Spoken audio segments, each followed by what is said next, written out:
Ladies and gentlemen, we are filming here on Monday, December 15th. For Wednesday, December 17th, it is Wednesday, 7:30, almost at 7:38 p.m. I mean, late start maybe, I don't know what the system's going to do, but 7:30 p.m. Eastern Time here at FifthDimensionRadio.com. And you know what that means. 10 Cent Beer Night, the official sports show at FifthDimensionRadio.com. And the last one of 2025. Yes, we are here at the end for 10 Cent Beer Night here at Fifth Dimension Radio for the year 2025, as we're going to take our holiday hiatus after tonight. So we're filming here, like I said, on the 15th, so 10 days until Christmas, and this will be played on the 17th, which is a week till Christmas Eve. So, I mean, we are here. For my non-Ohio listeners out there, we've been hit with, in my area, 1.5 inches of snow. In upper areas, much more. And if you're in the Toledo and Ottawa County areas, you got none. I can't believe that. That was reported today. Up here in mid-upper Ohio, there is a section that had no snow whatsoever all weekend long. Schools got out today for Arctic temperatures. It is very cold. It's warm up here, but it's like 7 degrees outside. So you understand how lucky those kids are. How great it would be to be a kid in Northeast Ohio right now. Last week of classes until holiday break starts, and you got an extra long weekend thrown at you right before that. Just, why not? Just because. To say the least, while people are happy about the holidays and everything, I am sick of the weather already. It is stay inside and watch basketball weather, which we'll be doing plenty of the next few months. And that will be the prime topic of Fifth Dimension Radio going into the new year, as football is, believe it or not, concluding. And we'll talk about our last football matchups of the year. Before we get into any of that, just a reminder, check the 10 Cent Beer Night and Fifth Dimension Radio page for our high school broadcast. Our first game is tomorrow. Well, by the time you hear this, it'll be over with, but the 16th. And there's more broadcasts that Fifth Dimension will handle as far as high school basketball matchups go. If I said there, I don't know if I mentioned that there a minute ago, but yeah, this is for high school basketball. We're broadcasting that again after the last year was successful. The football was successful. They're doing basketball again. There's one Friday game I don't got in front of me, but that is, I think, during the holidays too. The rest are Tuesdays, and you got to remember, in high school, about end of January, it pretty much all ends. Maybe even mid-January even. Because then tournaments start for high school there, because they always start a little bit early. So this is going to be short-lived. They'll be through the holidays per se. We're talking December 23rd and December 30th. So it'll be in between the holidays there. But there will be some high school basketball action here on FifthDimensionRadio.com. During that time. So if you want to hear a newer broadcast, something fun, and just to hear some high school basketball, even if you never lived in Northeast Ohio, even if you never played basketball, if it's just something you enjoy, give us turn it on, let us know how we're doing. We'd really appreciate that. But now going into our regular sports here, we got the Cavaliers, who went 1-1 this past week, and it's getting. They're 15-12. They're 8th in the East. So look, it's not. I mean, let me pull up really quick the standings. They're 6 games behind the Pistons, who are first. Okay, this is not panic mode. All right. However, there is some concern, the injury concerns, and then here's the thing: is this past week they played the Wizards and the Hornets. Okay, Wizards are one of the worst teams in the league. They have been for a while. They still are. They still need some more pieces, but they are getting better. They did add some key vets over the offseason that have been huge for them. Cavs only won by 4 points, and they led at the end of the game. Pretty much that was it. They never led any time before that. 130 to 126 there, and Donovan Mitchell had to put up, I think, 40-some points to make that happen. Yeah, 48 points to make that happen. During that game, Evan Mobley gets a calf strain. He is out 2 to 4 weeks. So the injury news just gets worse. Okay, it does. We'll get to the better part here in a little bit. They played the Hornets on Sunday. I was there in person. They lost in overtime, 111 to 119. I'll give credit where credit's due with the Hornets. I mean, they took good shots. They made them. They contained the lead. They stayed aggressive. They overplayed a smart basketball game, which is the reason why the Cavs lost. Part of the reason why the Cavs lost there. What the Cavs didn't do, first of all, they got Jared Allen back. That did help a bit. He was limited, but he having his presence there and his aggressiveness under the basket, I mean, that was something they've been missing for the past few weeks. So it was nice to see it again. And again, with him being limited, they had to switch things around, and they're down to some of their last big man. I mean, we got Young is his name. It's slipping my mind, but the guy that was with the Pacers last year. I'll pull it up here.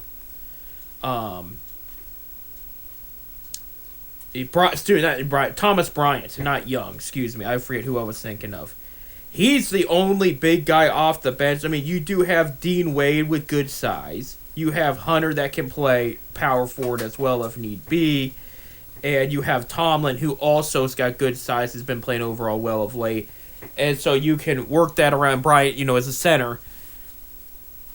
With the injuries you have right now, you can rotate those guys and make it work there, okay? Because Nance is hurt, all right? Mobley's out for a while. And then you got Jared Allen, who's limited. So underneath the basket, it's going to be tough. With the Hornets game, what the Cavs did wrong is it was the little things. They weren't rebounding as much as they should. Again, I know we're down a couple big guys. I just mentioned that, and that makes a big difference there. They missed some key shots.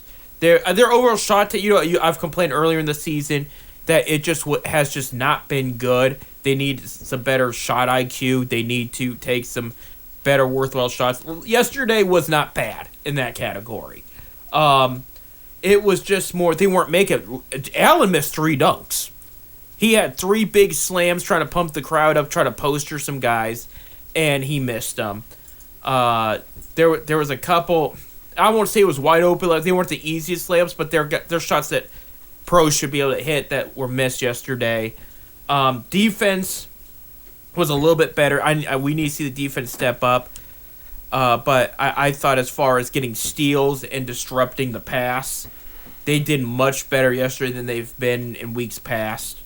Again, it was just the little things and just making sure you're making these shots. Darius Garland walked away with a decent game, even though this is the part that ticked me off the most. In overtime, they didn't score any points. None. Halfway through overtime, nobody scored points, and Hornets were able to get 8 points before it was all said and done. Okay? Cavs got the ball. They were down by 2 at this point. So it's like a shot ties it, a 3-point shot takes the lead, okay? Darius Garland takes the ball. He tries to fake getting fouled. And a lot of teams have been trying this. He has the ball. He lets the ball go, flails his arms in the air like he got hit. He's trying to get to the line. He's trying to force a penalty. Well, they didn't call it. The guy didn't touch him. It was so poorly planned, so poorly executed. The guy, the Hornet player, I forget which one it was, just picked up the ball and stole it and took it down the court. They scored again. Why is that your play you're running in overtime when you're down by 2? It should be get the best shot possible. If you can force a foul in the process, great. If not, whatever. But get a good shot. Don't fake a foul. We've seen this too many times, not just with the Cavs, but in the NBA in general. The refs aren't going to call, especially when it's too obvious. The guy didn't touch him. Nobody was around him. And he's flying his arms like, oh no, I got fouled. I said, this is your play? Dude, you've had a good game. Take it in. Do something. Make a pass. So I was like, they pretty much deserve to lose that. And that was the feeling with the fans in the arena. Mind you, I'm going to tell you this. A Sunday, during a Browns game, the Browns were still playing when the Cavs started. It was 3:30 p.m. Eastern time, okay? A Sunday game against the Charlotte Hornets. This is not the Boston Celtics. This is not the Los Angeles Lakers. This is not the Clippers. This is not the Miami Heat. This is the Charlotte Hornets. That was one of the loudest crowds I've ever heard in my life there. I was speechless how loud and alive the crowd was. And mind you, was not sold out. Good way. So I would say 90% sold, but not sold out.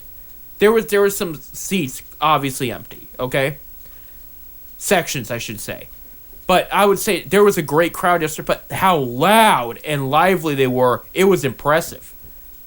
I mean, and I was just like, they're all in still for this team, and yet here they are consistently losing games they should win. Again, they're not again, six games out of first this early. That shows you how close the East is in general. So here's the thing. We're not going to be back in the broadcast 10-cent beer night until Wednesday, January 7th. That'll be our next one. Here are the Cavs games until then, okay? Now, mind you, I don't know when these guys are coming back, but I'll say in the process, Sam Merrill is supposed to be close to coming back. Max Strus could be back this week, potentially. It's not for sure, but he has progressed so much, they said he could be back by either the week of Christmas or the week after. He wasn't supposed to be back till mid-late January. They're saying now during the holidays he could be back, but it could be back as early as this week too.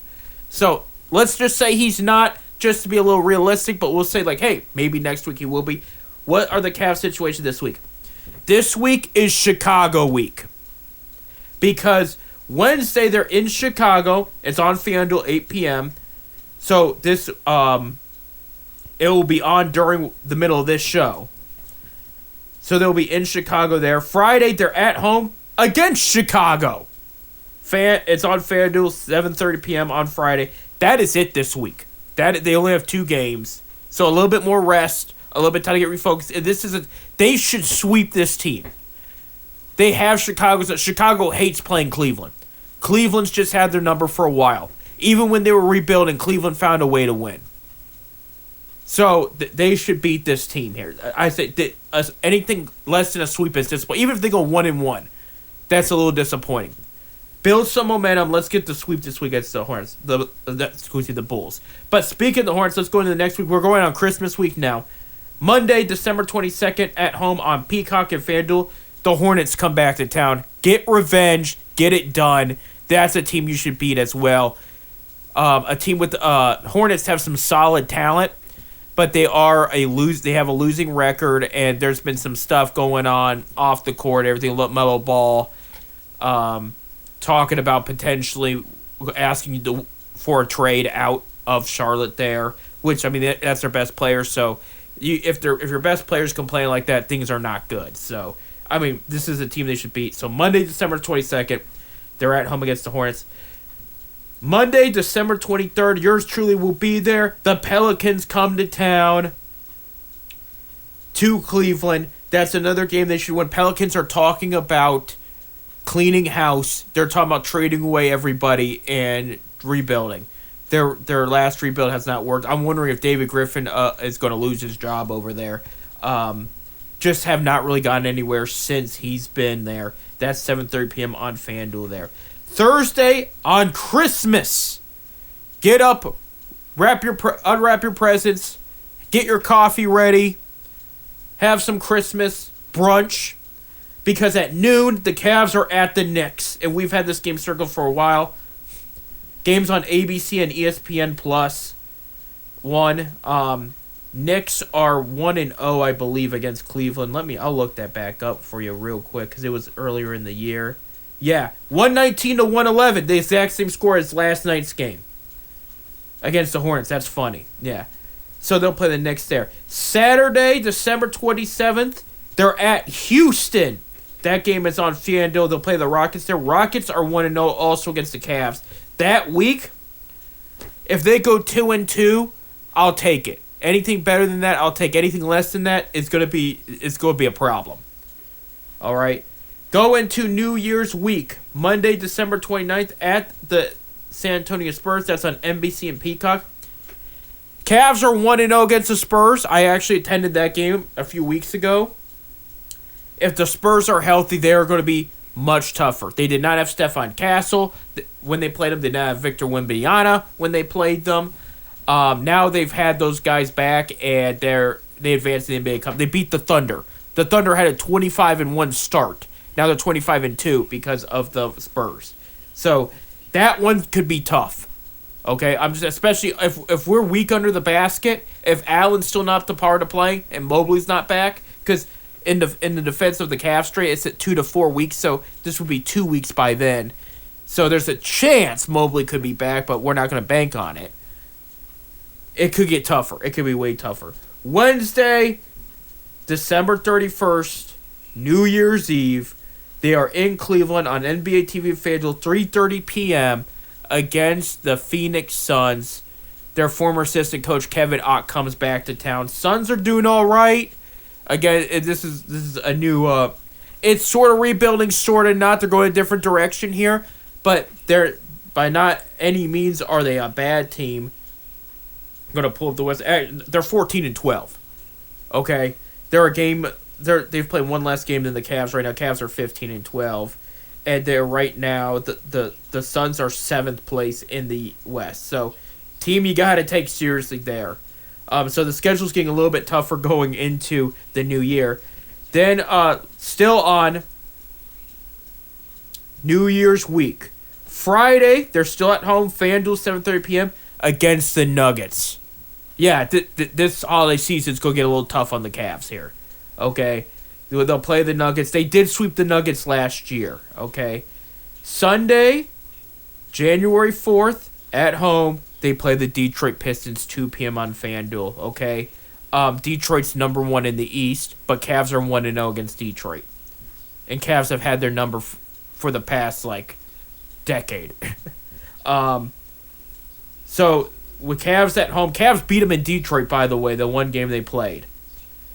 So that one, even though they're still first in the East, so they're going to come at them. So they're playing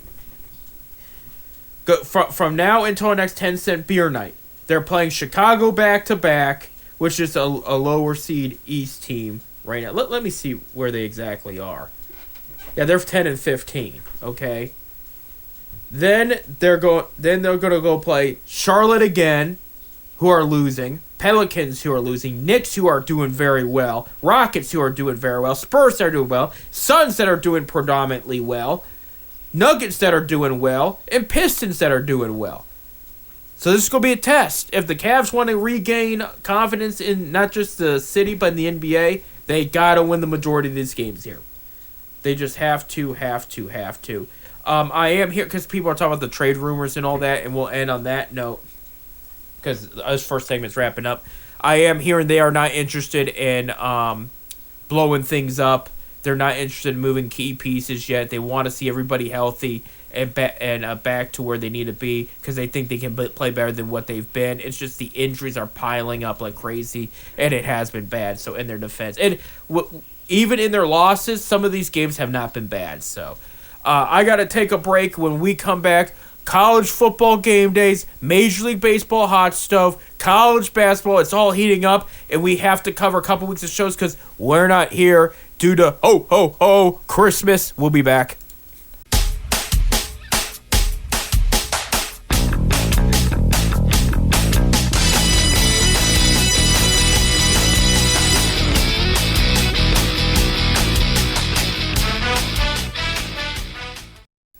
All right, welcome back to our second segment of 10-cent beer night. Almost said bear night. I'm still thinking of the Chicago Bears beat down yesterday to the Browns. Here on 10-cent beer night, second segment, FifthDimensionRadio.com. Thank you for joining us. Cuyahoga Falls, Ohio. Here, real quick, I did find our basketball schedule, so I want to just name the games here that are going to be played while we're on holiday break. I will mention a shout out real quick because by the time you hear this, he'll be over. But December 16th, Revere at Barberton will be played. So that was our first game of the schedule this year. December 23rd, we have Green at Stowe. That one should be a good one there. Our Friday one we have is on December 30th. No, excuse me. That's the Tuesday one. That's not the Friday one. My bad. The following Tuesday, December 30th, we have Lake at Coventry. That should be a solid one, too. And then our last one before our 10 Cent Beer Night returns for the 2026, January 6th, Cuyahoga Falls at Talmadge, and that should be a fun one as well. I'm not just saying that to make you to help you tune in. It's these matchups are actually kind of legit. So I don't follow it as hardcore, but given the history of each teams and the areas they cover, this is there's no like bitter rivalry here, but there's like Cuyahoga Falls and Talmadge are pretty close together. Lake and Coventry aren't terribly far. Greene and Stowe, they're not necessarily close to each other, but it's similar areas, similar preppy, suburban type areas there between Greene and Stowe. So these are some solid matchups here. So just tune in at FifthDimensionRadio.com, and just follow the Fifth Dimension Radio page or the 10 Cent Beer Night page. We'll have stuff posted with times and everything for you to listen in. This just happened a bit ago, and this is the AP All-American for college football. Okay, and Ohio State had 4 in the first team, and this is like the ultimate. This is like the All-Pro of college football. So this is like top tier, award right here. Only freshman to make the first team was Miami wide receiver Malachi Tony. So a shout out to him. That's impressive against freshmen. Buckeyes quarterback Julian Sayin made the third team. Okay, so he's a redshirt freshman, but those were the only freshmen that made the 3 teams. First team I'm not going to read everybody, but just for our Buckeyes, I'll mention them, but I will mention for the first team, Heisman winner and quarterback for Indiana, Fernando Mendoza, who's expected to be the top quarterback taken in the next draft. He did get quarterback for the first team there, along with Notre Dame running back Jeremiah Love, who was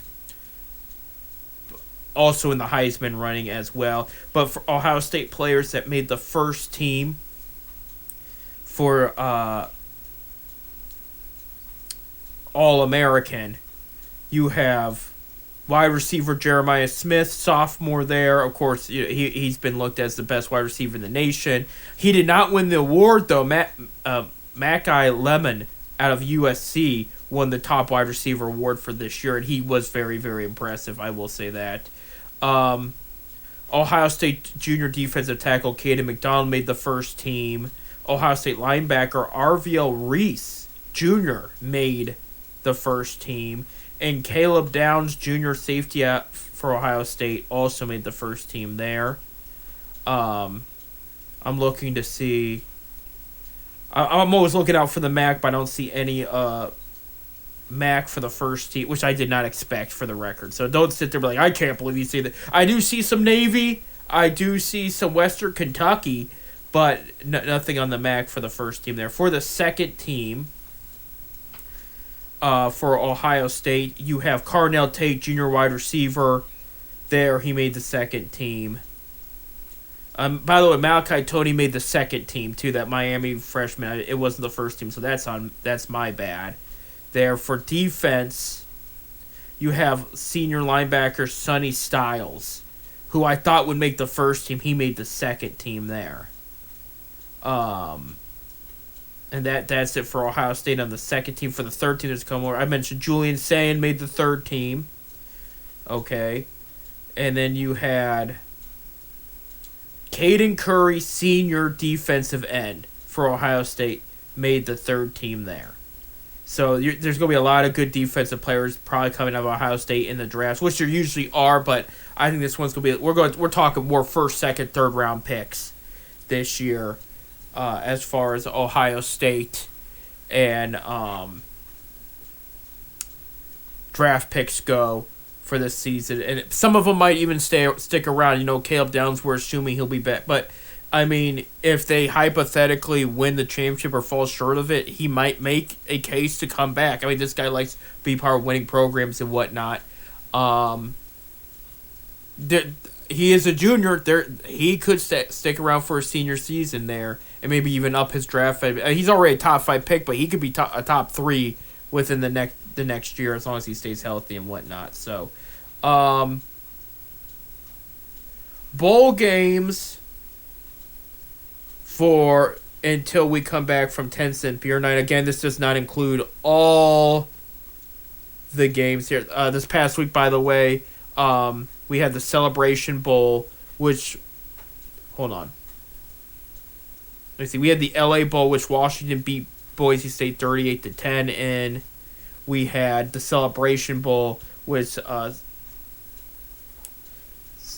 SC State beat Prairie View 40-38 in four overtimes. Navy beat Army 17-16. Navy has a 9-2 record at the end of the year there, so an impressive season by Navy there. But bowl games until our next 10 Cent Beer Night, Tuesday, December 16th on ESPN. The Veterans Bowl, Troy versus Jackson State. Wednesday, December 17th, ESPN 5 p.m. The Cure Bowl. We have Old Dominion versus University of Southern Florida, and that is where Brian Hartline will go after the Ohio State season ends. Rumor has it, former Buckeyes quarterback and Lions quarterback coach J.T. Barrett could be in the on the list to replace Brian Hartline there. 8:30 p.m. on ESPN 68 Ventures Bowl. You have University of Louisiana at Delaware there. Joe Flacco's alma mater there. 9 p.m. Thursday, December 18th, 9 p.m. on ESPN2. The Xbox Bowl, that's a new one. You have Missouri State at Arkansas State for that one. Friday, December 19th, the Myrtle Beach Bowl. You have Kenshaw State versus Western Michigan, who won the MAC championship there. Memphis at the Gasparilla Bowl. You have 2:30 p.m. ESPN again for Friday, December 19th. Memphis at NC State. And that day on 8 p.m. on ABC, you have the first college bowl game. That is number 9 Bama at number 8 Oklahoma. And Bama is favored in that one. Saturday, December 20th, you have another college football playoff bowl game, noon on ABC. Number 10 Miami at number 7 Texas A&M. Texas A&M is favored there. Winner plays Ohio State. 3:30 p.m. on TNT, another college football 3:30 p.m. Another college playoff game. Number 20 Tulane at number 6. They wouldn't be 20. They're number 17 at Ole Miss. That's a college game. It says number 20. No, it's not. They made the college bowl, so yeah. They're technically higher, but that's besides the point. 7:30 p.m. on TNT, college playoff game. Number 24 James Madison, number 5 Oregon. Oregon's heavily favored, and Ole Miss is heavily favored against Tulane, by the way. Monday, December 22nd, 2 p.m. on ESPN, Idaho Potato Bowl. Washington State at Utah State there. Then week 18, Tuesday, December 23rd, you have the Boca Raton Bowl. Sorry if I butchered that. I've never heard of Boca Raton Bowl. Not Raton, but Raton Bowl. Toledo at Louisville, 2 p.m. So you got a MAC school there. New Orleans Bowl, Western Kentucky at University of Southern Mississippi. 9 p.m. on ESPN, the Frisco Bowl. That's UNLV versus Ohio U. So there's a MAC team right there. Wednesday, December 24th, Christmas Eve, 8 p.m. ESPN Hawaii Bowl. That's California versus Hawaii. So guess who's going to have home field advantage on that one? Dumb joke. Friday, December 26th, the Game Above Sports Bowl, Central Michigan at Northwestern. That's going to be an interesting one. That's what 1 p.m. there. 4:30 p.m. on ESPN, the Rate Bowl. That is New Mexico versus Minnesota. 8 p.m. on ESPN, the First Responders Bowl. Oh, our First Responders get a bowl. That's kind of cool. FIU versus UTCA.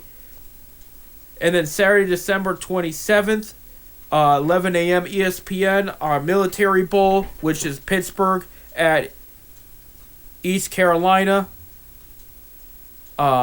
East Coastal, I believe. Excuse me. That's East Carolina. I was right. Yeah, East Carolina.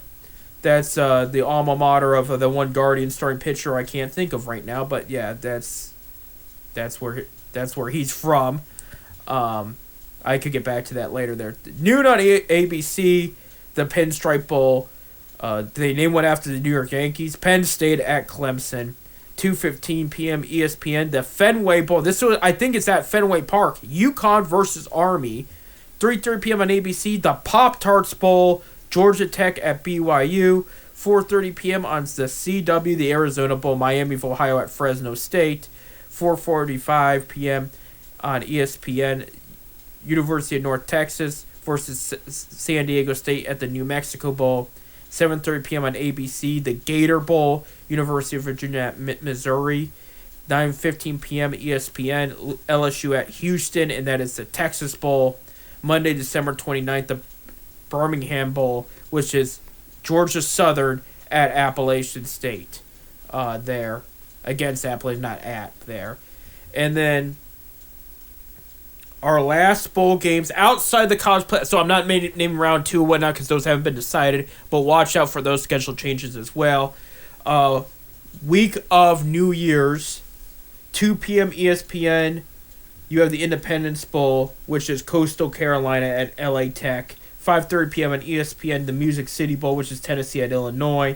9 p.m. on ESPN, the Alamo Bowl, which is USC at TCU. Wednesday, December 31st, the Ryla Quest Bowl, Iowa at Vanderbilt. Then you have that's at noon, 2 p.m. on CBS. You have the Sun Bowl, which is Arizona State at Duke. 3 p.m. at ABC.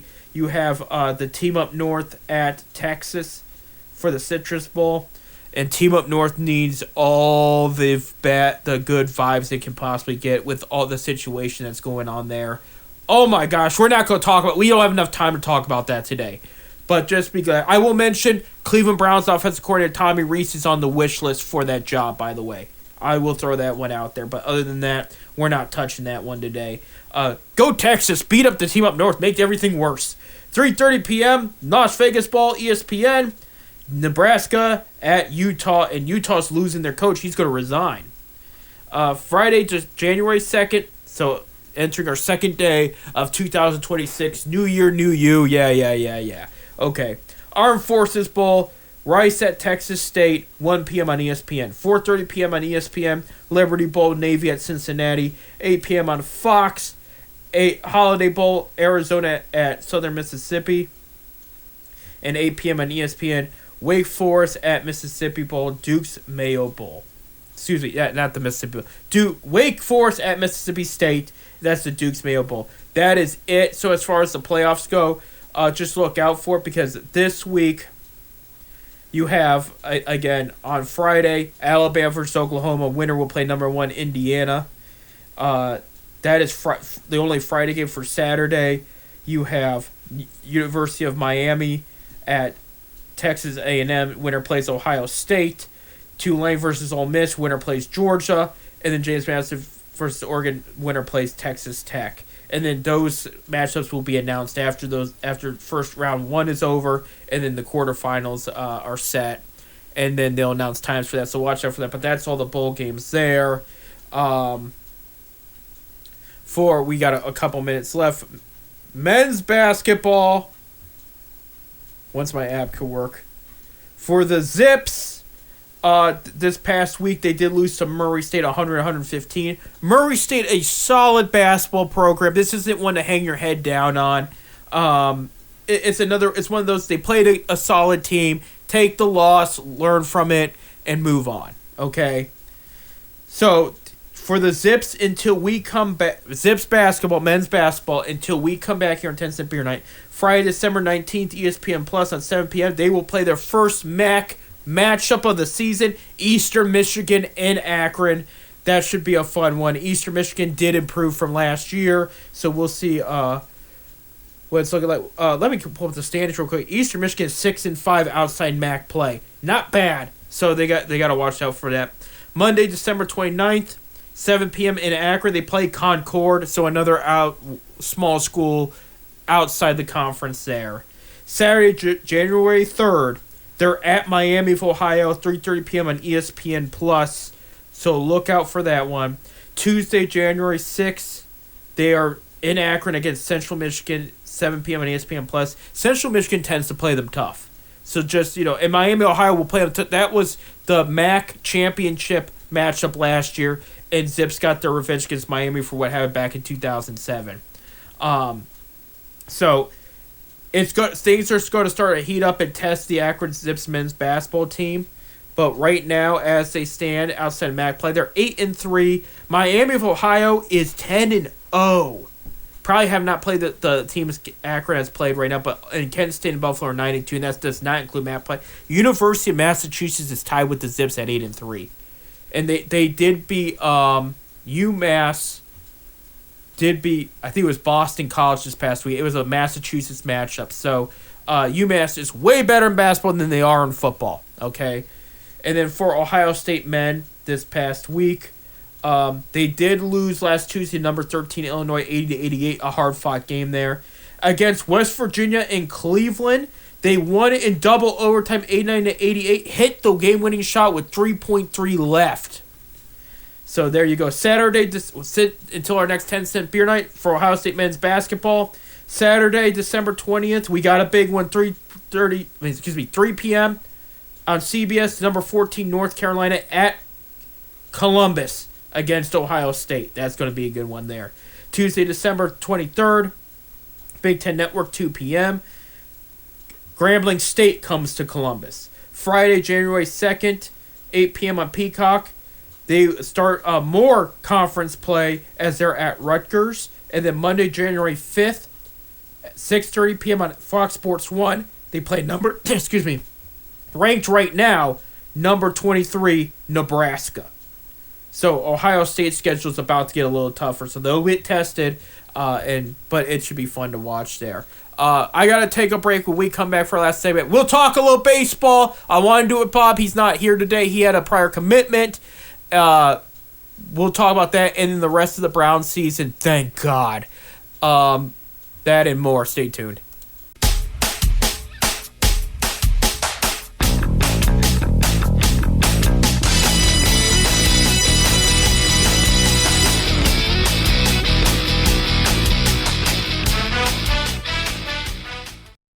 And welcome back to our last segment, 10-cent beer night. The last segment of 2025. Again, if you weren't listening earlier in the show, we will be on a holiday hiatus until Wednesday, January 7th. So this is it here. It's just me today. Bob had a prior commitment. He really wished he could be here. And so in honor of Bob, because normally if Bob was here, he'd say, well, when we come back in January, it'll be 1 month away from spring training. So, because he would normally say something like that, I'm going to read to you MLB Hot Stove reports the latest. Again, some things may have changed by the time you hear this because we are filming on Monday. But a lot did happen over the weekend, and it's just time to mention that real quick as we go deeper into winter meetings here for Major League Baseball. Phillies signed slugger outfielder Adolis Garcia to a 1-year, $10 million deal. That could be a solid investment on their part. It reminds me similar to when the Dodgers signed Teoscar Hernandez with the way the roster was and how much of a good investment that was. Garcia could be a underrated pickup for this offseason there. Twins signed former Guardian first baseman Josh Bell to a 1-year deal of $5.5 million there. Diamondbacks re-signed starting pitcher Merrill Kelly to a 2-year, $40 million deal, $20 million per year there. Kelly has been a solid starter for them, pretty consistent. Not a guy that's going to strike out a ton of people, but he'll eat innings, he'll get outs, and he wins games, and that's what's more important there than anything else. Let me see here. There was a couple other big signs there. Cardinals signed starting pitcher Dustin May. He was traded from the Dodgers to the Red Sox at the trade deadline. Now he's heading to St. Louis there. Former Mets relief pitcher Tyler Rogers headed to Toronto in a 3-year deal. Tigers signed veteran closer Kenley Jansen. Jansen's been on the on the move since he left the Dodgers a few years ago. He played for the Braves there for a minute. He's played for the Angels. Now he's going to go play for the Tigers there. Marlins signed outfielder Christopher Morel. This guy could also play the infield. It gives the Marlins a decent bat with a utility option there. He hit 219, but he hit 11 home runs. He hit 6. Let me see here. Yeah, in 2025, he didn't play a ton in 2025. Yeah, I'm going by history of when he. Oh no, he played 105 games. Yeah, I mean 219, 11 home runs, 33 RBIs. Like I said, it's a decent bat that can move around. You can put him in the infield, you can put him in the outfield, but gives the Marlins options there. Yankees resigned former Guardian shortstop Ahmad Rosario, so he'll be back with the team there. Mets signed second baseman Jorge Polanco to a deal there, so that helps their infield out as he leaves the Seattle Mariners there. Let me see. Rangers signed former Reds closer Alexis Diaz, who was with the Dodgers for more than half of last year. So that will help the bullpen for the Rangers there. I like him a lot. I was shocked the Reds gave up on him like they did there. Dodgers signed closer Edwin Encarnacion to a 3-year, $69 million deal there. So he'll be probably the new closer there. We'll see what they do with I can't think of his name now. The pitcher they signed last year from the Padres that they tried putting at closer. He actually did not pitch the playoffs. He was so bad last year. Good pitcher, just lefty there. I can't think of him. I'd have to look it up, but we don't have a ton of time. We got a lot to talk about here in this last segment here. Let me see there. The Guardians did give Stephen Vogt a multi-year extension, so that did get done. He says it got done earlier than it was reported. Braves signed closer Robert Suarez. That was the best closer pretty much on the market there with the Padres. He led the lead in saves last year. So he's going to go to Atlanta there. Royals signed former Guardian Lane Thomas, so he's going to go there. Guardians did sign starting pitcher Colin Holderman, who was with the Pirates last year. And this was the other big one that happened over the weekend. Orioles signed Pete Alonso to a 5-year, $155 million deal. So they get the slugger first baseman there. Which, by the way, they did offer, if you didn't hear, Kyle Schwarber signed a 5-year, $150 million extension with the Phillies. He was offered that same deal to the Orioles, so the Orioles did try to bring him in as well. Orioles have a history of giving big sluggers with low batting averages good money, so hopefully this one works out a little bit better in their way as opposed to the Chris Davis one. So that's the baseball one for you. I got so far as the news and whatnot, but a lot of moves are happening. I am hearing some trade rumors, including former Guardian Francisco Lindor's name has been dropped into trade rumors, as rumor has it him and Juan Soto aren't getting along, but some of are saying it's Bullocks. There's no truth to it. We'll see if that happens there. I did see some teams are talking about multiple trade ideas, try to feel it out, see if they can shake things up for the better. But we'll hear it more when more happens there. We will talk for the last time in 2025, and thank goodness for this. This is the last time I'll talk about these damn Cleveland Browns. I did not watch yesterday's game. I was traveling to go to the Cavs game, and I didn't miss much. They lost 31-3. Shedeur had his first bad game. He threw 3 interceptions. His first one, though, should have been a touchdown to Jerry Jeudy, but Jerry Jeudy wants to cry and claim he's a wide receiver 1 when he's literally the ball hits him in the arms, and he kind of hands it to the defensive back, of the Bears, and resulting in Shedeur's first interception, and Shedeur hit him right in the breadbasket with the small window he had. He should have brought it in, okay? The rest of the schedule for the Browns, Sunday, December 21st. They're all Sunday games, okay? They're not playing prime time. They shouldn't. CBS will have it. Browns at home against the Bills. They're going to get slaughtered. Forget about it. You couldn't beat the Titans. The Bears are a good team. Bears are headed to the play. Are probably going to be a playoff team. They won their 10th game. They're 10-4. I'm kind of rooting for them to make it at this point. So that one I'm not going to be big on, but it's like you lost to the Jets, you lost to the Titans. You're not beating the Bills. You're just not. Okay. Then on the December 28th, their last game of 2025, 1 p.m. CBS, Pittsburgh Steelers at the Cleveland Browns. This is one of two games I think they have potential to win because here's my case. Are they going to win? I'm not putting money on it. I'm not going to do that. But they have 2 division games left. It would be nice to give the fans something to be happy about at the end of the year. Okay? You know how much you hate Pittsburgh. You beat them last year when you won 3 games. They're at home. Are you going to let them beat them at your home? I would hope not.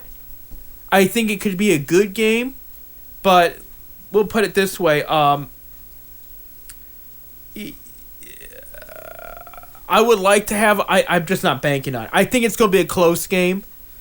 I would like to see them win it. This is the last game of the year. I would say if you have to give me a win, I'd rather you beat the Steelers than the Bills. You could get blown out by the Bills at this point. I don't care. But, yeah, beat the Steelers. In the last game is January 4th, 2026. They're at Cincinnati Bengals. That is to be announced. It's probably going to be 1 p.m., okay? The Bengals are struggling, too. They had a bad one yesterday. I'm going to pull up the standings here. Bengals are 4-10. Yeah, they're pretty much... I think both coaches could potentially be fired. I am hearing rumors. This one... I'll get to that in a sec. But, so if they can beat the Steelers to the Bengals, I think that would be a nice... last holiday gift to the fans. Be like, hey, we won one more game than last year. Here's another win in the division for you. Because right now we have none. None. They beat Green Bay. They beat Miami. They beat Vegas. They have not beat a division opponent. Can you imagine if Stefanski gets fired going 0-6 in the division this year? And he was good in the division. That's what they have left. So 2 home games, 1 away. They could potentially play Joe Flacco that Sunday. Because there's a good case to be made. They don't need to play Joe Burrow, okay? So they could play Joe Flacco that Sunday, and it could be Flacco's potentially last game ever will be against the team that traded him, so that would be interesting. Rodgers sounds like he's going to be back next year with Pittsburgh, regardless of what Pittsburgh's playoff situation is. So this is not going to be his last game in a Pittsburgh uniform. And then, again, I get Bills, Steelers, Bengals, okay? I am looking forward to this being over. This has been a disgrace. That good defense I think is no good no more. Just what they've given up the past couple weeks. Something's good. I'm you hear the conspiracy theories between me and Bob. I'm concerned that something's being thrown.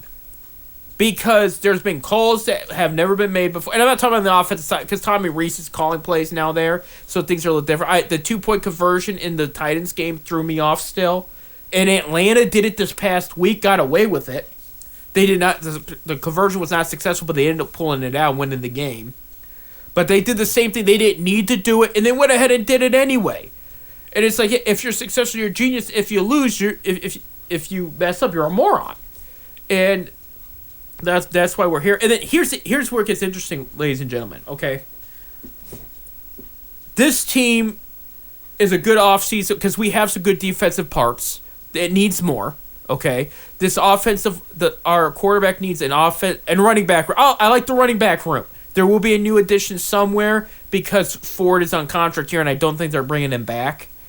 But I like the running back room, and I like the idea, and call me crazy, I like the idea of bringing back a quarterback room next year of Shedeur, Gabriel, and Watson. 3 guys that know the city, and I would say but I don't know what's happening with Stefanski yet, okay? Because the thing I heard is he might technically be safe, believe it or not. But one option that's been brought up, and I've been saying this, I didn't think it was going to happen. It might not still happen. They are talking about potentially trading him if they say he's safe and he wants out. And yes, you can trade coaches in the NFL, and this is why I like it. The average head coach price for a trade is a first-round pick. Okay, Giants are rumored to be very interested in him. All right, now they could say we're not willing to give up our first round pick for him, but we'll give you 2 seconds or a second and a third, I would still take it. That way you get something out of him, and then you can find a new coach. Okay, because I'm not sold on him anymore. Okay, I liked him for a minute. I'm starting to realize now that some of the dust has settled, some players had bailed him out. It wasn't really his coaching, it's their gameplay. I think his 2020 Coach of the Year award should have went to Baker Mayfield, and his 2023 Coach of the Year award should have went to Joe Flacco, because those guys did bail him out. And then because you see him with all these other quarterbacks in other situations, and all of a sudden, well, they're not winning games anymore. You know, it's all, and people can say, well, he had Baker Baker was hurt, he should have sat, but who told him that he didn't need to sit? Kevin Stefanski's never had a top 10 offense since being a part of the Cleveland Browns. He was supposed to be a guru, you know. So I'm done with him. If they want to retain Andrew, what I would like to see, this is what I told people, this is the first time I'm putting this out here because we're at the end of the year. This is my wish list, okay? It's not going to happen, but this is my wish list. Trade Stefanski. Get some draft picks out. I don't care if you get a first grade. Even if they say we'll give you a first of 27, not 26, I would take that and run. Just do it, okay? And this is what I do: promote Andrew Berry to president of operations. All right, because he is very good with the cap. He is very good at getting draft picks. He is very good at drafting defensive players. The rest he needs work on. So you promote him and say you're working on defensive players. You're working on the cap, and you're working on draft picks and whatnot. My head coach, give me Bruce Arians. Super Bowl winner, a guy that loves the city, loves to be here, former position coach with, I think it was Carson Palmer. He was Chris Palmer back in the day. He was here, then he became offensive coordinator for the Steelers. And when Butch Davis left, he called the Browns and said, interview me. I want the job. Interview me. He demanded it twice. When he had that short run with the Colts, he even thought that was enough to prove to Browns that he was good enough for the job. He wants to be here. He is not a long-term option. We're talking about a guy that would be here for 5 years, so he has to bring somebody to mentor on his coaching staff. But then Bruce Arians handpicks his own GM that knows the offensive side of the ball better and can evaluate quarterbacks and offensive line and receivers a little better too. Because Barry has been very inconsistent and to some points flat out failed in those categories. We could break down his past drafts. So again, I like the guy. I do. He's hit the nail on the head on some draft picks, but there's a lot of mid-round picks, and that's how you build your team is mid-round picks. He has absolutely dropped the ball with. That's why it's like, look, there's a lot of good that comes with him. We promote him. We tell him, look, we're moving on to Stefanski, but we're going to get you a winner. You're going to see the fruits of your labor and the best you possibly can, and we're going to just move forward, and we're going to make things better, okay? But I would not draft a quarterback in this next draft. I'll wait till 2027.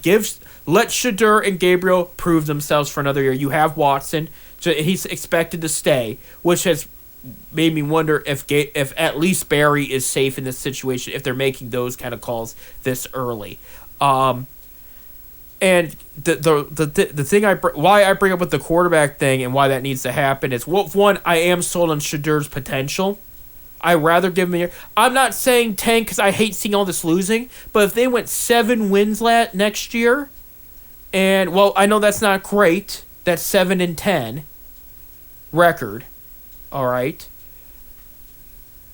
If they went 7-10 and we saw enough from Shedeur to decide that he is the franchise quarterback or he's not, we go into a low 2027 quarterback class ready to take a swing on somebody, okay? That's the best case scenario in my opinion. The Browns media, as evil as they are, and yes, I said evil, I can't stand them, okay? They have turned on this guy already. And I'm not talking about from the Chicago game. I'm talking about from the Tennessee game. He has his best game yet as a pro. And they went from, and I'm not mentioning names, but there's 2 specific journalists that cover the Browns that went from, let's see the hype, let's get pumped up, something to be excited for, to, he's not the guy. We need to draft somebody early. They even said to his face yesterday, the Browns have given him the QB situation for the rest of the season as long as he's healthy. They said he's the starter the rest of the season. They made it official, okay? They asked him if he's scared he's losing his job after one game like that. Get off the kid. Okay, yeah, okay, he didn't play like he wanted to. He'll be the first to tell you that.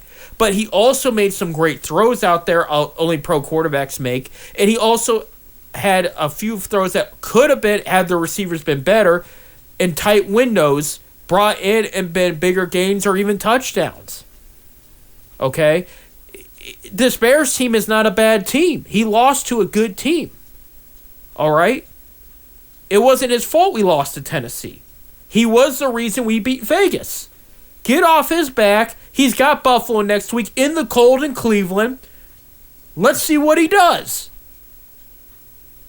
And then he's got 2 division games. Already writing him off. We're about out of time, but real quick, I do want, because it is the last day of 2025, so I'll take a couple more minutes. I do want to thank everybody that's tuned in to Fifth Dimension Radio and 10 Cent Beer Night this past year. It's been a fun year. It really has. Highlights of sports of mine for this past year. Cavs taking the number 1 seed, winning over 60 games. Zips winning another MAC championship in basketball. If Bob was here, he probably says the Reds and the Guardians making the playoffs and Guards coming back and win the division. That probably would have been some of his picks for this year. Football, Ohio State won the championship in January last, or maybe it was early February, the way the schedule, it was late January last year. This past year, I mean. So that counts. So that was fun to watch. And I'm looking forward to another great year of sports here at 10 Cent Beer Night, 5thdimensionradio.com. Merry Christmas, Happy Hanukkah, Happy Kwanzaa, Happy New Year. Merry Christmas to Bob Fritz, to producer Bob Felmley, to the high school basketball and high school football crew for the hard work that you've guys done, whether you helped at one game or more, or you're the announcer there. We appreciate all of you. Thank you guys. This was such a fun year. This was so great. And I look forward to seeing you in 2026. Take care of each other. Enjoy your sports. And have a happy holiday season. We will see you guys back here Wednesday, January 7th. I'm out. Until then, enjoy yourselves.